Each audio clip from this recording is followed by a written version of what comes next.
அனைவருக்கும் வணக்கம். நம்ம இப்பொழுது அடுத்த தலைப்பாக பார்க்க போகிறது அஸ்வினி முத்திராசனம். அஸ்வினி முத்திராசனம், அதன் செய்முறை, அதன் விளக்கங்களும் இப்போ பார்க்க போகிறோம். இதில் இது பலகை மூலம் செய்யும் முறை. அது நம்ம அடுத்து ஃபஸ்ட்டு பார்த்தது சிரசாசன அஸ்வினி முத்திராசனம். அதுக்கு முன்னாடி பார்த்தது சர்வாங்காசன அஸ்வினி முத்திராசனம் பார்த்தோம். இப்போ பார்க்க போகிறது அஸ்வினி முத்திராசனம். சரிங்களா? திருமூலர் திருவடிகள் சரணம், முருகப்பெருமான் திருவடிகள் சரணம், வள்ளல் பெருமான் திருவடிகள் சரணம்.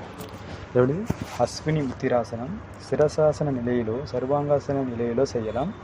அதை செய்ய முடியாதவர்கள் படத்தில் காட்டியவாறு சுவர் அல்லது தூணின் அடிபாகத்தின் 5 அடி நீளமுள்ள பலகையை வைத்து மற்றொரு பாகத்தை நாற்காலி மீது சாய்வாக வைத்து கொள்ள வேண்டும். தலை அடிபாகம், அதாவது தலை அடிபாகத்தில் இருக்கும்படி பலகையின் மீது படுத்து பின் 2 கால்களை மடித்து குதிங்கால்கள் 2 ஆசன வாயில் படும்படியாக வைக்க வேண்டும். இதை 5 முதல் 10 நிமிடம் வரை செய்யலாம்.